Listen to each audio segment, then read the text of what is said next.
കനക്കുമ്പോൾ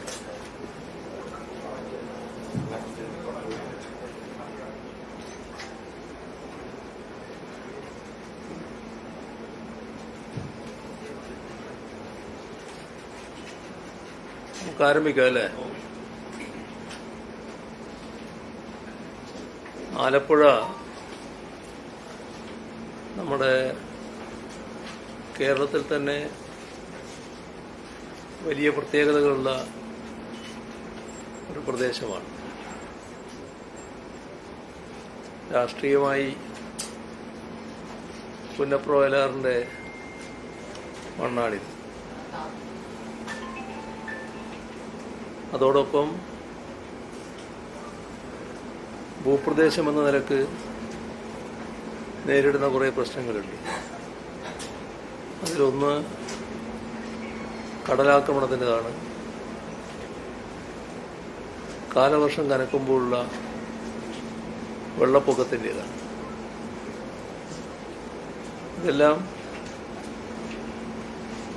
വർഷങ്ങളായിട്ട് ആവർത്തിക്കുന്ന നില ഉണ്ട് എന്നാണ് നമ്മുടെ അനുഭവം. അതേസമയം ഒരുപാട് സാധ്യതകൾ ഉള്ള ഒരു ജില്ല കൂടിയാണ്. ഈ സാഹചര്യങ്ങൾ ഗൗരവമായി പരിഗണിച്ച് ഈ കഴിഞ്ഞ 10 വർഷം സ്വീകരിച്ച നടപടികൾ ജില്ലയുടെ സംരക്ഷണത്തിനും സമഗ്രമായ പുരോഗതിക്കും സഹായിക്കുന്നതായിരുന്നു. അതിൻ്റെ ഭാഗമായി തീരസംരക്ഷണ നടപടികളെടുത്തു. കുട്ടനാട് സംരക്ഷണത്തിൻ്റെ ഭാഗമായുള്ള നടപടികൾ സ്വീകരിച്ചു. വളരെ പിന്നോക്കം നിന്നിരുന്ന അടിസ്ഥാന സൗകര്യ പ്രശ്നങ്ങൾ അത് നല്ല നിലക്കുള്ള അടിസ്ഥാന സൗകര്യ വികസനം പ്രായോഗികമാക്കി. ശാസ്ത്രീയവും ദീർഘകാലവുമായ ഇടപെടലുകൾ നടത്താനാണ് കഴിഞ്ഞ 10 വർഷം ശ്രമിച്ചത് എന്നതാണ് നാടിൻ്റെ അനുഭവം. ഈ കാര്യം എല്ലാവർക്കും ബോധ്യമുള്ള കാര്യമാണ്. ആലപ്പുഴയിലെ ഇന്ന് കാണുന്ന അവസ്ഥ പഴയതിൽ നിന്നുള്ള വലിയ മാറ്റങ്ങളാണ്. ആ മാറ്റങ്ങൾ ഈ കാലഘട്ടത്തിലുള്ള തുടർച്ചയായ ഇടപെടലുകളുടെ ഫലമായി ഉണ്ടായതാണ്. ഇവിടെ കുട്ടനാട് ലോകത്ത് തന്നെ പ്രത്യേകതയുള്ള ഒരു പ്രദേശമാണ്. സമുദ്രനിരപ്പിൽ താഴെ കൃഷി ചെയ്യുന്ന ഇടമാണിത്. വർഷങ്ങളായി പ്രളയം, വെള്ളക്കെട്ട് ഇതിൻ്റെയൊക്കെ പ്രതിസന്ധി നേരിടേണ്ടി വരുന്ന നാടാണ്. അതുകൊണ്ടാണ് കുട്ടനാടിൻ്റെ സംരക്ഷണത്തെ മുൻനിർത്തിക്കൊണ്ട് കുട്ടനാട് പാക്കേജ് ആവിഷ്കരിച്ചത്. കുട്ടനാടിൻ്റെ സമഗ്രമായ പുനരുജ്ജീവനത്തിന് അത് സഹായകമായി എന്നതാണ് നമ്മുടെ അനുഭവം. അവിടെയുള്ള പാടശേഖരങ്ങളെ സംരക്ഷിക്കാൻ പുറം ബണ്ടുകൾ ശക്തിപ്പെടുത്തുകയും തോടുകളും കനാലുകളും ശുചീകരിച്ച് ജലനിർഗമനം മെച്ചപ്പെടുത്തുകയും ചെയ്തു. 192 പാടശേഖരങ്ങളിൽ അടിസ്ഥാന സൗകര്യ വികസനവും 85 പാടശേഖരങ്ങളിൽ സംരക്ഷണ പ്രവർത്തനങ്ങളും നടപ്പിലാക്കാനായി. ഇതിലൂടെ 11,437 ഹെക്ടറിൽ കൂടുതൽ കൃഷിഭൂമി സംരക്ഷിക്കാൻ കഴിഞ്ഞു. 2018 മഹാപ്രളയം അതിൻ്റെ ഘട്ടത്തിലുണ്ടായ പ്രശ്നങ്ങൾ പരിശോധിച്ചാൽ ഈ ഇടപെടലുകളുടെ ഫലം വ്യക്തമായി കാണാൻ കഴിയും. പുറംബണ്ട് നിർമ്മിച്ച് പാടശേഖരങ്ങളിൽ കൃഷി നിലനിന്നപ്പോൾ സംരക്ഷണമില്ലാത്ത പ്രദേശങ്ങളിൽ കൃഷി നശിക്കുന്നുണ്ടായിരുന്നു.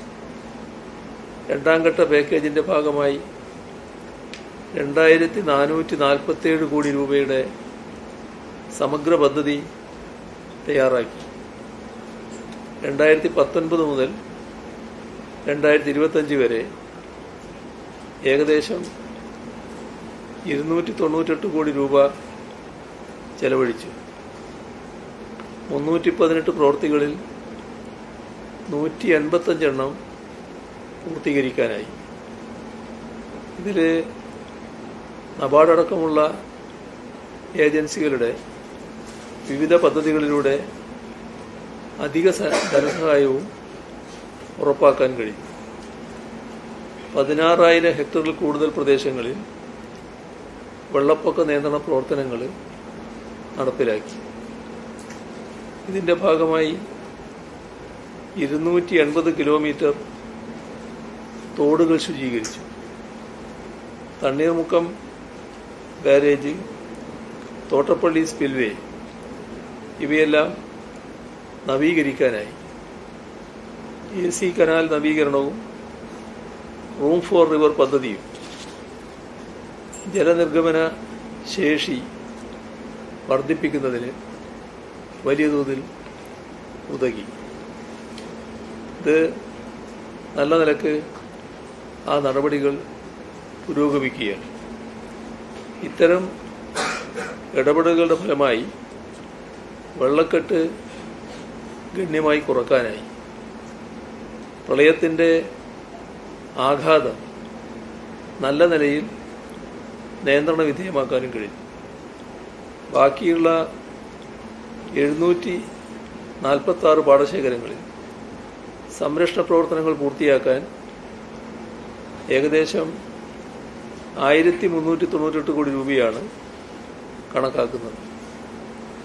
കുട്ടനാടിനെ സംരക്ഷിക്കാൻ ശാസ്ത്രീയവും ദീർഘകാലവുമായ ഇടപെടലുകൾ സമന്വയിപ്പിച്ച് സമഗ്ര വികസന പദ്ധതിയായാണ് കുട്ടനാട് പാക്കേജിനെ കാണുന്നത്. 2018 പ്രളയത്തിൽ ആലപ്പുഴ ചങ്ങനാശ്ശേരി റോഡ് ഏറെക്കുറെ പൂർണ്ണമായും തകർന്നുപോയി. എല്ലാ വർഷങ്ങളിലും മഴ കനക്കുമ്പോൾ ആ റോഡിൽ വെള്ളം കയറി ഗതാഗതം തടസ്സപ്പെടുന്ന അവസ്ഥയും ഉണ്ടായിരുന്നു. മഹാപ്രളയത്തിൻ്റെ ഭാഗമായി നാശം വന്നപ്പോൾ ഇനിയൊരു വെള്ളപ്പൊക്കം വന്നാൽ തകരാത്ത, അതുകൊണ്ട് ഗതാഗതം മുടങ്ങാത്ത റോഡ് പുനർനിർമ്മിക്കണം എന്നാണ് സർക്കാർ കണ്ടത്.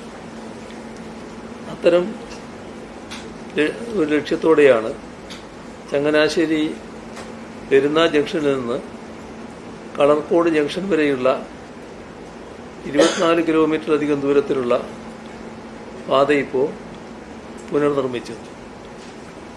ചങ്ങനാശ്ശേരി, കുട്ടനാട്, അമ്പലപ്പുഴ മണ്ഡലങ്ങളെ നേരിട്ട് ബന്ധിപ്പിക്കുന്ന ഈ റോഡ് 752 കോടി രൂപ ചെലവിൽ അന്താരാഷ്ട്ര നിലവാരത്തിലാണ് പൂർത്തിയാക്കാൻ നമുക്കായത്. നേരത്തെ പറഞ്ഞതുപോലെ ഇനിയൊരു പ്രളയമുണ്ടായാലും ഗതാഗത തടസ്സമുണ്ടാകാതിരിക്കാൻ 3 ക്രോസ് വേകൾ, 5 ഫ്ലൈ ഓവറുകൾ, 4 വലിയ പാലങ്ങൾ, 15 ചെറിയ പാലങ്ങൾ, 73 കലുങ്കുകൾ, അവയെല്ലാം ഇതിൻ്റെ ഭാഗമായി നിർമ്മിക്കുന്നതിന് നടപടികൾ സ്വീകരിച്ചിട്ടുണ്ട്. ഇവിടെ അടുത്താണ് ഉദ്ഘാടനം ചെയ്തത് നെടുമുടി, തകഴി പഞ്ചായത്തുകളെ ബന്ധിപ്പിക്കുന്ന പടഹാരം പാലം. ഇത് കുട്ടനാടിൻ്റെ ഗതാഗത ശൃംഖലയ്ക്ക് വലിയ കരുത്താകുന്ന ഒന്നാണ്. കുട്ടനാടിൻ്റെ സമഗ്ര വികസനത്തിനായി 615 കോടി രൂപയുടെ കുടിവെള്ള പദ്ധതിക്കും 132 കോടി രൂപയുടെ വിയപുരം മുളക്കാത്തുരുത്തി റോഡ് നിർമ്മാണത്തിനും തുടക്കം കുറിക്കാനായിട്ടുണ്ട്. ഈ പുനരുജ്ജീവനം നാം കാണേണ്ടത് ആലപ്പുഴയിൽ മാത്രം ഒതുങ്ങി നിൽക്കുന്നതല്ല. സംസ്ഥാനത്താകെ ഇത്തരത്തിലുള്ള വികസന പദ്ധതികളാണ് നടപ്പായിട്ടുള്ളത്. ദേശീയപാത വികസനം ഉൾപ്പെടെയുള്ള അടിസ്ഥാന സൗകര്യ വികസന പദ്ധതികൾ കേന്ദ്ര സ്ഥാപനങ്ങൾ ഉപേക്ഷിച്ച കാലത്തായിരുന്നു 10 വർഷം മുൻപ് LDF സർക്കാർ ഭരണമേറ്റെടുക്കുന്നത്. ദേശീയപാത അതോറിറ്റി അവരുടെ കേരളത്തിലെ ഓഫീസ് തന്നെ അടച്ച് കേരളം വിട്ടിരുന്നു. പക്ഷേ നല്ല രീതിയിൽ നമുക്ക് ദേശീയപാതയുടെ കാര്യത്തിൽ ഇടപെടാൻ കഴിഞ്ഞു. അപ്പോൾ സർക്കാർ ഇതിന് നൽകിയ പ്രാധാന്യം കാരണമാണ് മുടങ്ങിക്കിടന്ന ദേശീയപാത നിർമ്മാണം നല്ല രീതിയിൽ പുരോഗമിക്കുന്നത്. തെരഞ്ഞെടുപ്പിൻ്റെ 2 ദിവസം മുൻപാണ് പ്രധാനമന്ത്രി ഇവിടെ സന്ദർശിച്ചപ്പോൾ ദേശീയപാതയുടെ 2 റീച്ചുകൾ ഉദ്ഘാടനം ചെയ്യുന്ന നിലയുണ്ടായിരുന്നു. ഇപ്പോൾ നിർമ്മാണ പ്രതിസന്ധിയിൽ ദീർഘകാലമായി നിർമ്മാണ പ്രതിസന്ധിയിൽ തുടർന്ന ബൈപ്പാസുകളുണ്ടായിരുന്നു. കൊല്ലം, ഇവിടെ ആലപ്പുഴ, തലശ്ശേരി, മാഹി, വെങ്ങളം, രാമനാട്ടുകര, ഇതെല്ലാം ഈ ഘട്ടത്തിൽ, ഈ കാലയളവിൽ പൂർത്തിയാക്കാൻ കഴിഞ്ഞിട്ടുണ്ട്. ദേശീയപാതയുടെ ആകെയുള്ള 678 കിലോമീറ്റർ, 492 കിലോമീറ്റർ പണി പൂർത്തിയായിരിക്കുകയാണ്. കേരളത്തിലെ ആദ്യ തുരങ്കപാത, അതിൻ്റെ പണിയും നല്ല നിലയിൽ പുരോഗമിക്കുന്നുണ്ട്. 10 വർഷം കൊണ്ട് പൊതുമരാമത്ത് വകുപ്പിൻ്റെ കീഴിലുള്ള 29,573 കിലോമീറ്റർ റോഡിൽ ഏകദേശം 18,000 കിലോമീറ്റർ റോഡുകൾ ഉയർന്ന നിലവാരത്തിലേക്ക് മാറ്റാൻ കഴിഞ്ഞിട്ടുണ്ട്. ഇപ്പോൾ 20,000 കിലോമീറ്റർ റോഡ് റണ്ണിംഗ് കോൺട്രാക്ട് വ്യവസ്ഥയിൽ കൃത്യമായി അറ്റകുറ്റപ്പണികൾ നടത്തി നിലനിർത്താൻ കഴിയുകയാണ്. 2016-21 വരെ ഉണ്ടായിരുന്ന കാലയളവിൽ 194 പാലങ്ങൾ പൂർത്തിയാക്കാൻ കഴിഞ്ഞിരുന്നു. ഇപ്പോൾ അതിനുശേഷമുള്ള കാലയളവിൽ കിഫ്ബി പദ്ധതിയുടെ 44 പാലങ്ങൾ ഉൾപ്പെടെ ആകെ 221 പാലങ്ങൾ പൂർത്തിയാക്കാൻ കഴിയും. 10 വർഷം കൊണ്ട് 415 പാലങ്ങളാണ് പൂർത്തിയായത്. കഴിഞ്ഞ 5 വർഷം മാത്രം 14 റെയിൽവേ ഓവർബ്രിഡ്ജുകളും പണി പൂർത്തീകരിക്കാനായി. അരുക്കുറ്റിയിലെ വടുതലയെയും പെരുമ്പളം ദ്വീപിനെയും തമ്മിൽ ബന്ധിപ്പിക്കുന്ന പെരുമ്പളം പാണാവള്ളി പാലം ഈ അടുത്താണ് നാടിന് സമർപ്പിച്ചത്. കിഫ്ബിയിലൂടെ 106 കോടി രൂപ വകയിരുത്തിയ ഈ ബൃഹത് പദ്ധതി നാട് നല്ല നിലക്ക് സ്വീകരിച്ചു ഒന്നാണ്. മുഖ്യധാരയിൽ നിന്നും തകർന്നു പോകുമായിരുന്ന ഒരു ജനതയെ കൈപിടിച്ചുയർത്താനുതകുന്ന ഈ പാലം പെരുമ്പളം ദ്വീപിന്റെ ടൂറിസം സാധ്യതകൾ ലോകത്തിനു മുന്നിൽ തന്നെ തുറന്നിടുകയാണ്. 2016 അധികാരത്തിൽ വന്ന LDF സർക്കാർ മലയോര ഹൈവേ, തീരദേശ ഹൈവേ ഇങ്ങനെ രണ്ട് പ്രധാനപ്പെട്ട പദ്ധതികൾ മുന്നോട്ട് വെച്ചു. ആകെ 1179 കിലോമീറ്റർ മലയോര ഹൈവേ, അതിൽ 473 കിലോമീറ്റർ മലയോര ഹൈവേ പൂർത്തിയാക്കാൻ കഴിഞ്ഞു. കിഫ്ബി പദ്ധതിയിൽ 793 കിലോമീറ്റർ വികസിച്ചുകൊണ്ടിരിക്കുകയാണ്. മലയോര ഹൈവേക്ക് DPR സമർപ്പിച്ച എല്ലാ സ്ട്രെച്ചിനും പൂർണ്ണമായും സാമ്പത്തികാനുമതി നൽകിക്കഴിഞ്ഞു. കിഫ്ബി വഴി മാത്രം 243 കിലോമീറ്റർ മലയോര ഹൈവേ യാഥാർത്ഥ്യമായി കഴിഞ്ഞു. 537 കിലോമീറ്റർ പ്രവൃത്തി പുരോഗമിക്കുകയാണ്. 3867 കോടി രൂപ ഇതുവരെ മലയോര ഹൈവേക്ക് അനുവദിച്ചിട്ടുണ്ട്. 605 കിലോമീറ്റർ ദൂരത്തിൽ തീരദേശപാതയ്ക്ക് അനുമതി നൽകി. ഇതിൽ 507 കിലോമീറ്റർ തീരദേശപാത കിഫ്ബി വഴിയാണ് വികസിപ്പിക്കുന്നത്. 3 റീച്ചുകളാണ് പൂർത്തിയായത്. അഴീക്കോട് മുനമ്പം പാലം നിർമ്മാണം പുരോഗമിക്കുകയാണ്. 39 റീച്ചുകളിൽ സ്ഥലമേറ്റെടുക്കൽ പ്രവൃത്തി പുരോഗമിക്കുന്നു. 5824 കോടി രൂപയുടെ സാമ്പത്തിക അനുമതിയാണ് നൽകിയിട്ടുള്ളത്. നമുക്കറിയാം, കോവിഡ് വലിയ പ്രതിസന്ധിയാണ് തീർത്തത്.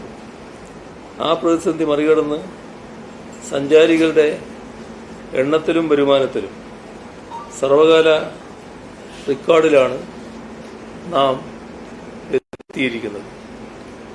2025 2,58,80,365 സഞ്ചാരികളാണ് കേരളത്തിൽ എത്തിയത്. 2023 മുതൽ തുടർച്ചയായി സഞ്ചാരികളുടെ എണ്ണം റെക്കോർഡ് ഭേദിക്കുകയാണ്. 2025 50,000 കോടി രൂപയുടെ വരുമാനം ടൂറിസം മേഖലയിലൂടെ സാധ്യമായി. 2024 അപേക്ഷിച്ച് 5,000 കോടി രൂപയുടെ അധിക വരുമാനമാണ് ലഭിച്ചത്. ആലപ്പുഴയിൽ തീരസംരക്ഷണത്തിലും കുട്ടനാട് പുനരുജ്ജീവനത്തിലും അടിസ്ഥാന സൗകര്യ വികസനത്തിലും കണ്ട ഈ മാറ്റങ്ങൾ കേരളം മുഴുവൻ കൈവരിച്ച സമഗ്ര പുരോഗതിയുടെ ഭാഗമാണ്. സംസ്ഥാനത്താകെ ക്ഷേമവും വികസനവും ഒരുമിച്ച് മുന്നോട്ട് കൊണ്ടുപോകാനുള്ള ഈ ദിശ തുടരേണ്ടത് അനിവാര്യമാണെന്നാണ് ജനങ്ങൾ കാണുന്നത്.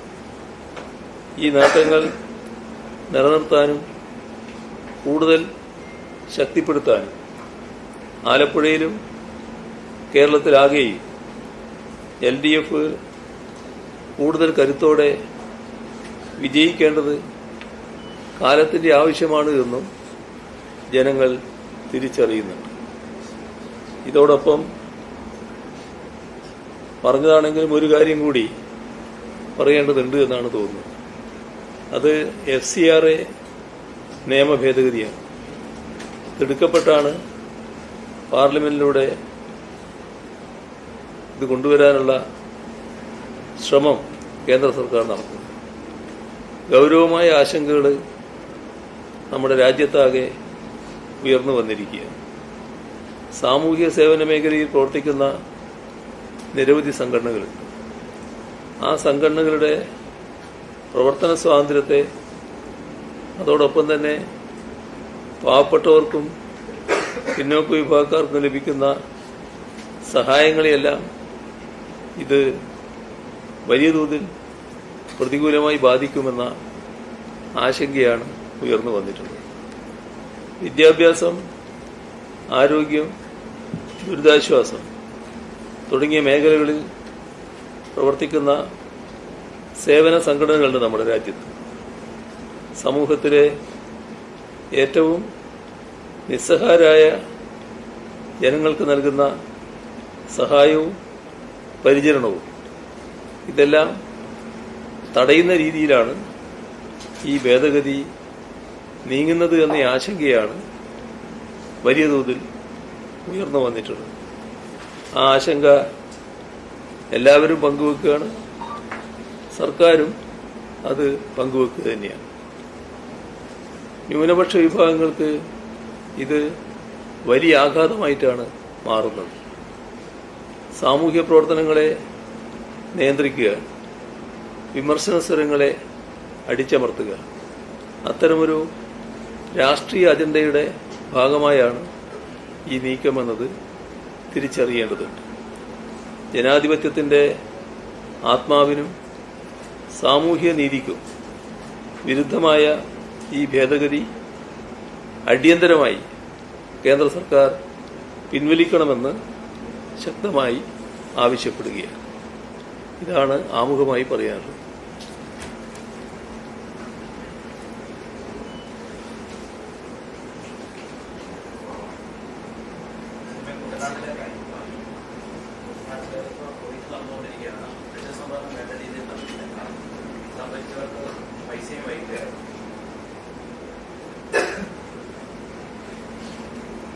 കുട്ടനാട് ഇത്തവണ കൊയ്ത്തിന്റെ ഘട്ടത്തിൽ ആദ്യഘട്ടത്തിൽ ചില പ്രശ്നങ്ങൾ ഉണ്ടായിരുന്നു എന്നാണ് മനസ്സിലാക്കുന്നത്. പക്ഷെ അത് വളരെ വേഗത്തിൽ തന്നെ പരിഹരിക്കപ്പെട്ടിട്ടുണ്ട്. ഇപ്പോൾ നല്ല നിലക്ക് കാര്യങ്ങൾ മുന്നേറുകയാണ്. മില്ലുകൾ കാര്യമായി സഹകരിക്കുന്നുണ്ട്. അതുമായി ബന്ധപ്പെട്ട് മറ്റു തരത്തിലുള്ള പ്രശ്നങ്ങളില്ല എന്നാണ് മനസ്സിലാക്കുന്നത്.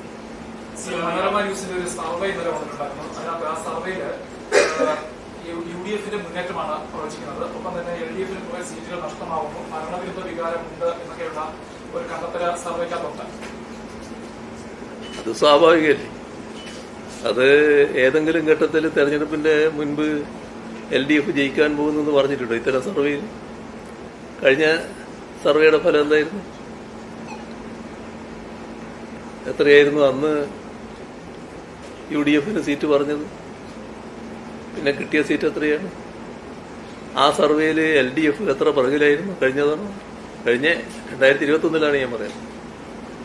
അപ്പൊ ഇതൊക്കെ സാധാരണ തെരഞ്ഞെടുപ്പിന് മുൻപ് കാണിക്കുന്ന ഒരു ഗിമ്മിക്കാണല്ലോ. അതല്ലല്ലോ നാടിന്റെ അനുഭവം. നാട് അവരുടെ അനുഭവത്തിന്റെ അടിസ്ഥാനത്തിലല്ലേ വോട്ട് ചെയ്യുന്നത്. അങ്ങനെ വരുമ്പോൾ LDF എന്തിനാണ് 2021 തുടർഭരണം ഏൽപ്പിച്ചത്? ദീർഘകാലമായിട്ട് കേരളത്തിൽ നിലനിന്നു വരുന്ന ഒരു സമ്പ്രദായത്തെയല്ലേ മാറ്റിയത്? അത് ജനങ്ങളുടെ ബോധ്യത്തിന്റെ അടിസ്ഥാനത്തിലല്ലേ. അപ്പൊ ആ തുടർഭരണം ഏതെങ്കിലും തരത്തിൽ ഒരു വിനയായിപ്പോയി എന്ന് ജനങ്ങൾക്ക് എപ്പോഴെങ്കിലും തോന്നിയിട്ടുണ്ടോ? അതേസമയം അഭിമാനത്തോടെയല്ലേ ഓരോ ഘട്ടവും ജനങ്ങൾ കടന്നു വന്നത്. ഞങ്ങളെടുത്ത തീരുമാനം ശരിയായി എന്നല്ലേ ജനങ്ങൾ കണ്ടത്. അതിന്റെ തുടർച്ചയാണ് ഈ തെരഞ്ഞെടുപ്പിലുണ്ടാകുക. ഞങ്ങൾക്ക് അത് സംബന്ധിച്ചൊരു ആശങ്കയില്ല.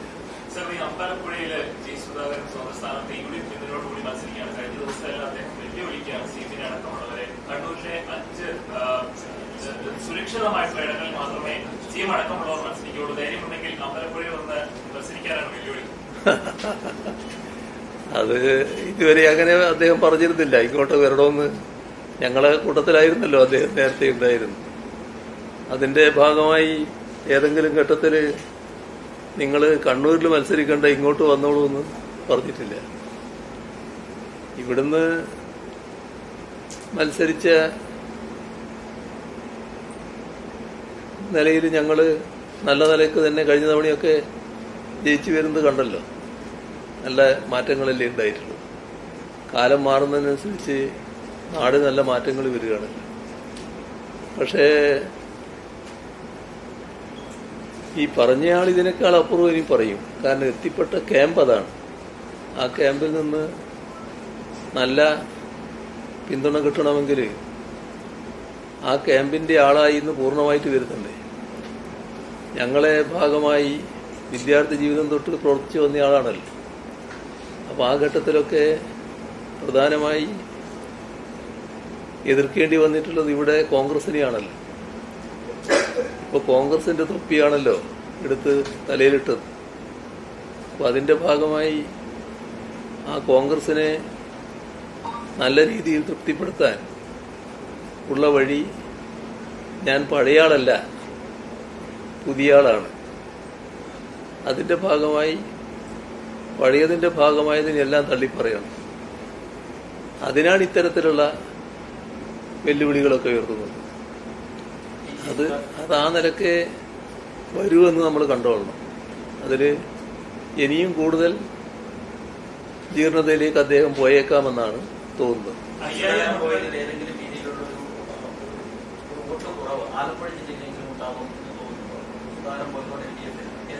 ആലപ്പുഴ ജില്ല എന്ന് പറയുന്നത് ഞാൻ തുടക്കത്തിൽ പറഞ്ഞല്ലോ, പുന്നപ്ര വയലാർ സമരസേനാനികളുടെ മണ്ണാണല്ലോ. ഈ ഞങ്ങളുടെ രാഷ്ട്രീയ പ്രവർത്തന അനുഭവത്തിൽ ഒരുപാട് ഘട്ടങ്ങൾ ഞങ്ങൾ കടന്നു വന്നിട്ടുണ്ട്.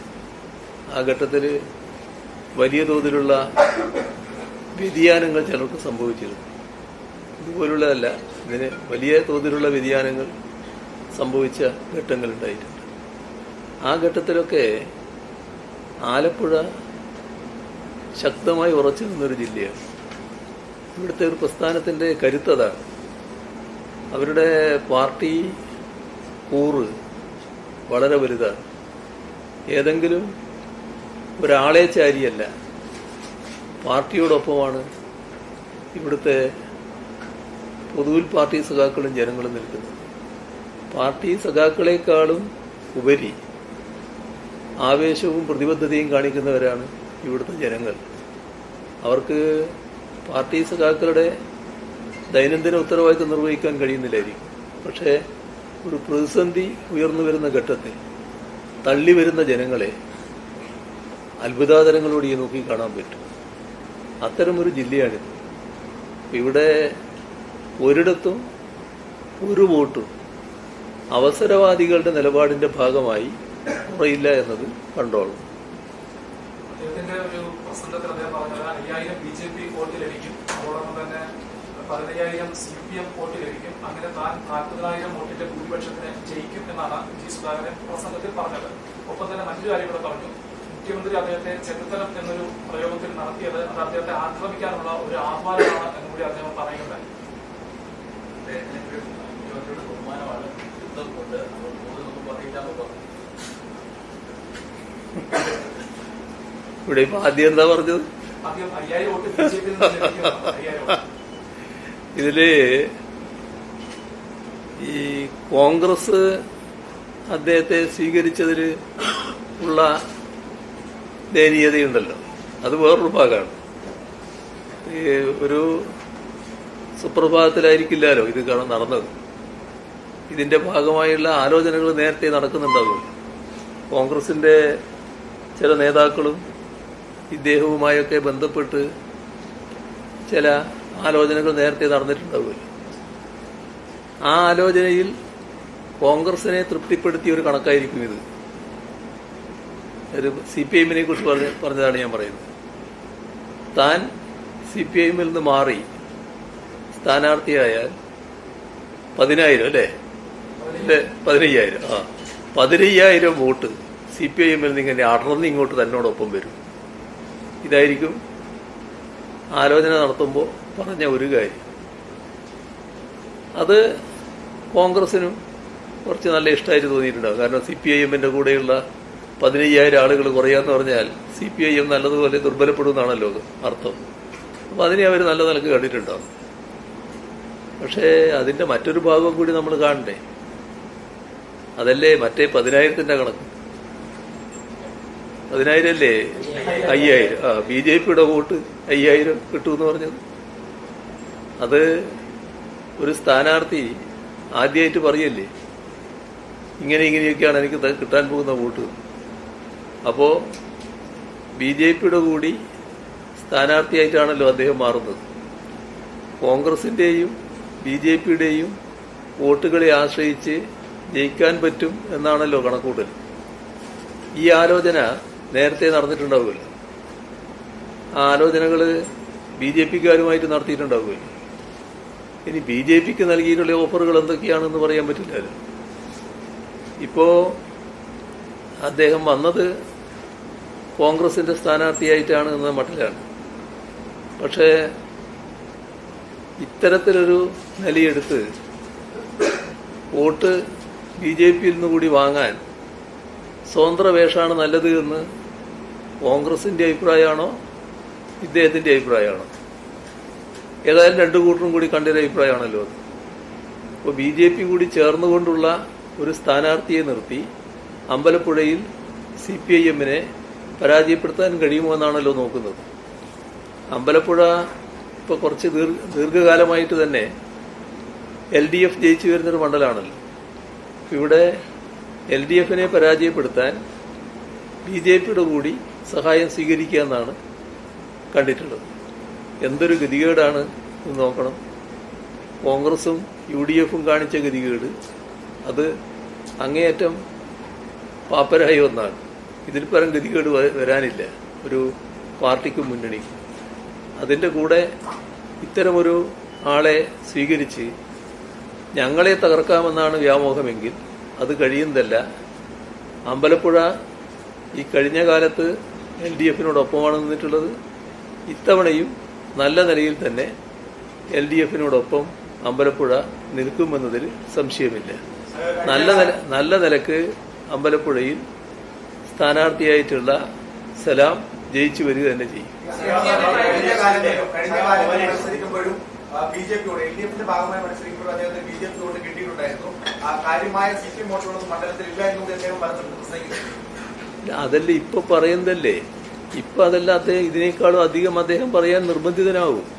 കാരണം CPM വോട്ടല്ലാതെ പിന്നെ ഏത് വോട്ടാണ് അദ്ദേഹത്തിന് കിട്ടിയത്? ആരാ അദ്ദേഹത്തെ ഇവിടെ വിജയിപ്പിച്ചത്? അദ്ദേഹമാക്കിയത് ചെറുപ്പം നാൾ തൊട്ടേ ഞങ്ങളെ പാർട്ടിയല്ലേ. നിങ്ങൾ കാണേണ്ടത് ഒരാള് പാർട്ടിയിൽ വളർന്നു വരുന്നത് അയാള് എല്ലാ തരത്തിലും പൂർണ്ണവാനായിട്ടല്ല. ഒരു മനുഷ്യരെന്ന നിലക്കുള്ള കുറവുകളും പോരായ്മകളും ഒക്കെ ഓരോ ആൾക്കും ഉണ്ടാവും. ആ കുറവുകളും പോരായ്മകളും ഒക്കെ നല്ല നിലക്ക് ഇടപെട്ട് തിരുത്തി നല്ലതുപോലെ വളർത്തിയെടുക്കുന്ന നിലയാണ് പാർട്ടി സ്വീകരിക്കുക. അതാണ് ഇദ്ദേഹത്തിന്റെ കാര്യത്തിലും പാർട്ടി സ്വീകരിച്ചിട്ടുള്ളത്. അതിന്റെ ഭാഗമായി ഓരോ ഘട്ടത്തിൽ ആദ്യം വിദ്യാർത്ഥി പ്രവർത്തനം, പിന്നെ പാർട്ടിയിൽ മറ്റു വിവിധ സംഘടനകളുടെ ഭാഗമായിട്ടുള്ള പ്രവർത്തനം, അതിലൂടെയൊക്കെ അദ്ദേഹത്തിന് ആർജിക്കാൻ കഴിഞ്ഞ അറിവ് അത് പാർട്ടിയിലൂടെ ലഭിച്ചതാണല്ലോ. പാർട്ടിയാണല്ലോ അദ്ദേഹത്തെ വളർത്തുന്നത്. ആ പാർട്ടിയെ ആകെ തള്ളിപ്പറഞ്ഞ് എനിക്ക് പാർട്ടിയുടെ വോട്ടൊന്നും ആയിരുന്നില്ല, മറ്റേതോ വോട്ടായിരുന്നു എന്നത് അത് നിങ്ങൾക്കെല്ലാം അറിയാവുന്നല്ലേ. നിങ്ങളെല്ലാം ഈ ജില്ലക്കാരാണല്ലോ. നിങ്ങൾ അല്പം ഒരു ചിരിയോടെയായിരിക്കുമല്ലോ അത്തരം വാദങ്ങളൊക്കെ കേൾക്കുന്നുണ്ടാകുക. പിന്നെ CPIMനെതിരെ പറയുന്നതായതുകൊണ്ട് ചെറുക്കൊരു സുഖം തോന്നുന്നു മാത്രം. പക്ഷെ എന്നാലും ഇത്തരം കാര്യങ്ങളിലെ ഒരു പരിഹാസ്യത എല്ലാവർക്കും ബോധ്യമാവുമല്ലോ.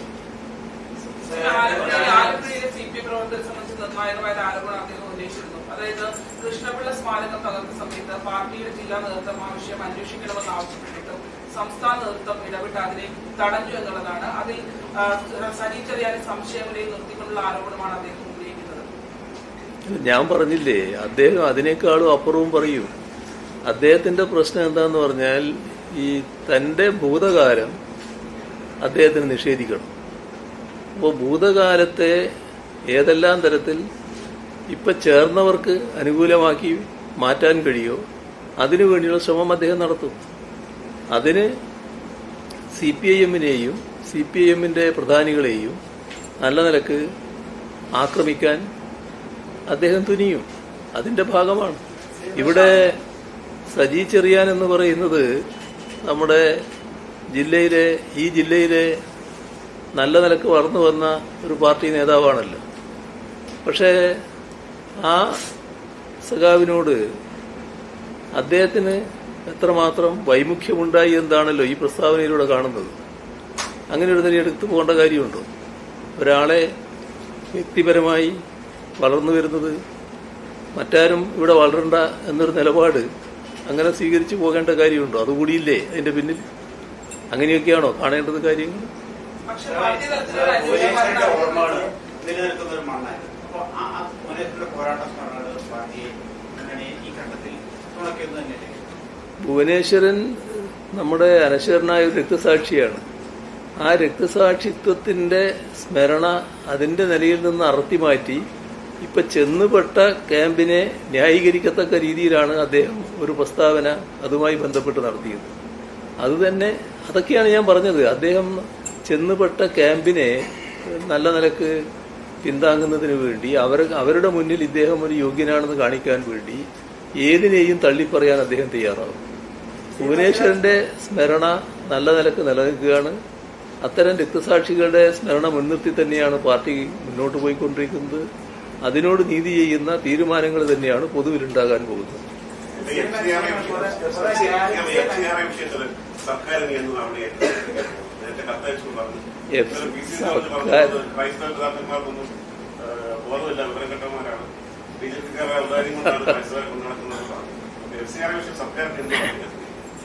FCRA വിഷയത്തില് നമ്മൾ കാണേണ്ടത് ഇത് വലിയ തോതിൽ അപകടം ചെയ്യുന്നൊരു കാര്യമാണ്. നമ്മുടെ രാജ്യത്ത് കണക്ക് കൊടുത്തില്ലെങ്കിൽ പോലും ഇത്തരം സംഘടനകളെ അവരുടെ സ്വത്തുക്കളെല്ലാം കൈവശപ്പെടുത്തുമെന്നാണ് പറഞ്ഞിട്ടുള്ളത്. അത് വ്യക്തമാണ് നമ്മുടെ രാജ്യത്തെ ന്യൂനപക്ഷ വിഭാഗങ്ങളെയാണ് ഏറ്റവും കൂടുതൽ ബാധിക്കുക. ഇപ്പോൾ നല്ല ആശങ്ക പൊതുവെ ന്യൂനപക്ഷ വിഭാഗങ്ങൾ ഉയർന്നു വന്നിട്ടുണ്ട്. ധാരാളം ക്രൈസ്തവ മേധാവികൾ അതുമായി ബന്ധപ്പെട്ടിട്ടുള്ള ആശങ്ക പങ്കുവച്ചിട്ടുണ്ട്. എന്നാൽ ഈ ആശങ്കയൊന്നും ഗവൺമെന്റ് പരിഗണിക്കുന്നില്ല. ഇവിടെയാണ് നമ്മൾ കാണേണ്ടത്. ഒരു ഗവൺമെന്റ് രാജ്യത്തെ ജനങ്ങളെ ആകെ ഒന്നിച്ചു നിർത്തിയല്ലേ പോകേണ്ടത്. അതിൽ ന്യൂനപക്ഷ വിഭാഗത്തെ പ്രത്യേകമായൊരു ശത്രുതയോടെ സമീപിക്കുന്ന നില ഗുണകരമായിട്ടുള്ളതാണ്. നിർഭാഗ്യവശാൽ നമ്മുടെ രാജ്യത്തെ ഗവൺമെന്റ് അതാണ് സ്വീകരിക്കുന്നത്. ആ സ്വീകരിക്കുന്നത് എന്തുകൊണ്ടാണ്? അതിന്റെ രാഷ്ട്രീയം നമ്മൾ കൃത്യമായി മനസ്സിലാക്കണം. ആ രാഷ്ട്രീയം കേന്ദ്ര ഗവൺമെന്റിന് നേതൃത്വം കൊടുക്കുന്നത് BJP ആണ്. BJPക്ക് നേതൃത്വം കൊടുക്കുന്നത് RSS ആണ്. RSS അംഗീകരിച്ച നയമുണ്ട്. ആ നയമനുസരിച്ച് 3 ആഭ്യന്തര ശത്രുക്കളാണ് അവർക്ക്. ആ 3-ൽ 2 മുസ്ലിമും ക്രിസ്ത്യനുമാണ്. അതായത് ന്യൂനപക്ഷമാണ്. ഇത് പരസ്യമായി പറഞ്ഞവരാണ് അവർ, രഹസ്യമല്ല. അതിന്റെ ഭാഗമായുള്ള നടപടികളാണ് തുറന്നു വരുന്നത്. അപ്പോൾ അത്തരം വിഭാഗങ്ങളെ എങ്ങനെയൊക്കെ അപായപ്പെടുത്താൻ പറ്റും, ഇതാണ് സ്വാഭാവികമായി RSSും സംഘപരിവാറും ആലോചിക്കുന്നത്. അതിന്റെ ഭാഗമായുള്ള നടപടികളാണ് തുറന്നു വരുന്നത്. ഇവിടെ തെരഞ്ഞെടുപ്പിൽ വോട്ട് കിട്ടുമെന്ന് നോക്കാൻ ചില മാരീച വേഷക്കാർ ഇറങ്ങാറുണ്ട്. ചില ഘട്ടത്തിൽ കേക്കൊക്കെ ആയിട്ട് അരമനയിൽ പോകാറുണ്ട്. ഇതൊക്കെ നമുക്കെല്ലാവർക്കും അറിയാം. പക്ഷെ അതൊക്കെ അവരുടെ യഥാർത്ഥ ഉദ്ദേശം മറച്ചു വെച്ചുള്ള കാര്യങ്ങളാണ്. യഥാർത്ഥ ഉദ്ദേശം എല്ലാവർക്കും വ്യക്തമാണ്, എല്ലാവരും മനസ്സിലാക്കിയിട്ടുള്ള കാര്യമാണ്. ഇപ്പോൾ ഞാൻ നേരത്തെ പറഞ്ഞ തരത്തിലുള്ള ചില ഭിക്ഷാന്തേഹികൾ അവരുടെ കൂട്ടത്തിൽ ചെന്ന് എന്തും വിളിച്ചു പറയുന്ന അവസ്ഥ സ്വീകരിക്കുന്നതിന്റെ ഭാഗമായിട്ടാണ് നിങ്ങൾ പറഞ്ഞ രീതിയിൽ ക്രൈസ്തവ പുരോഹിതന്മാരെ കുറിച്ചൊക്കെ ചിലർ പറഞ്ഞിട്ടുണ്ടാകും. അത് BJPയെ അല്ലെങ്കിൽ RSSനെ തൃപ്തിപ്പെടുത്താൻ വേണ്ടി പറയുന്ന കാര്യങ്ങളാണ്. അവരെത്തിപ്പെട്ട ക്യാമ്പിൽ നിന്ന് അവരുടെ കൂറ് വ്യക്തമാക്കാൻ തങ്ങൾ ഉൾക്കൊള്ളുന്ന വിഭാഗങ്ങളെ ആകെ തള്ളിപ്പറയാൻ തയ്യാറാവുകയാണ്. ഈ രീതിയിലല്ലെങ്കിലും ഒരു കേന്ദ്രമന്ത്രിയും ഇതിനെയൊക്കെ ന്യായീകരിച്ച് സംസാരിച്ചത് നമ്മൾ കേട്ടിട്ടുണ്ട്. ഇപ്പോൾ കേരളത്തിൽ മത്സരിക്കുന്നത് അതൊക്കെ ശരിയായ രീതിയിൽ ജനങ്ങൾ തിരിച്ചറിയണം. ഇതെല്ലാം മതനിരപേക്ഷതക്ക് ആപത്തുണ്ടാക്കുന്ന കാര്യമാണ്. മതനിരപേക്ഷതയ്ക്കെതിരെ ഉയരുന്ന വെല്ലുവിളി ശരിയായ രീതിയിൽ നേരിട്ടുകൊണ്ട് പോകാൻ നമുക്ക് കഴിയേണ്ടതായിട്ടുണ്ട്. നമുക്കിപ്പോൾ ഇവിടെ നിർത്താൻ തോന്നും. സംവിധായകൻ രഞ്ജിത്തിനെ അറസ്റ്റ് ചെയ്തിരിക്കുകയാണ്. മുമ്പും പലതവണ സമാനമായ രീതിയിൽ പരാതികൾ വന്നിട്ടുണ്ടായിരുന്നു. ഇപ്പോൾ അതിവേഗത്തിൽ അറസ്റ്റ് കൂടി ഉണ്ടാക്കി. ചെയർമാനൊക്കെ നിങ്ങൾ കാണുന്നത് ഗവൺമെന്റുമായി ബന്ധപ്പെട്ട കാര്യങ്ങൾ പൂർണ്ണമായിട്ട് അറിയുന്ന ഒരാളല്ല ഞാനിപ്പോൾ. അതായത് തെരഞ്ഞെടുപ്പ് പെരുമാറ്റച്ചട്ടം നടപ്പായതോടുകൂടി അതിന്റെ രീതിയിലാണ് കാര്യങ്ങൾ നടക്കുക. അപ്പോൾ എന്താണ് പരാതി എന്നൊക്കെയുള്ളത് എനിക്ക് കൃത്യമായിട്ട് അറിയുന്ന കാര്യമല്ല. നിങ്ങളെപ്പോലെ തന്നെ ഞാനും വായിച്ചു അങ്ങനെയാണെന്നുള്ളത്. ഏതായാലും ആ സ്വീകരിച്ച നടപടികളെക്കുറിച്ച് വേറെ പരാതിയൊന്നും വന്നിട്ടില്ല. ആ പരാതി ഇല്ലാത്ത സാഹചര്യത്തിൽ നല്ല നിലക്ക് തന്നെ നടപടികൾ നീങ്ങുന്നുണ്ട് എന്നാണ് കാണുന്നത്. ഇവിടെ നമുക്ക് അവസാനിപ്പിക്കാം. ഇനിയില്ല. കോൺഗ്രസ്സുകാർ ബിഗ് ടിവിയുടെ മാധ്യമ സംഘത്തെ ആക്രമിക്കുന്ന ഒരു സമീപനം ഉണ്ടായിരുന്നു പ്രചരണത്തിനിടയിൽ.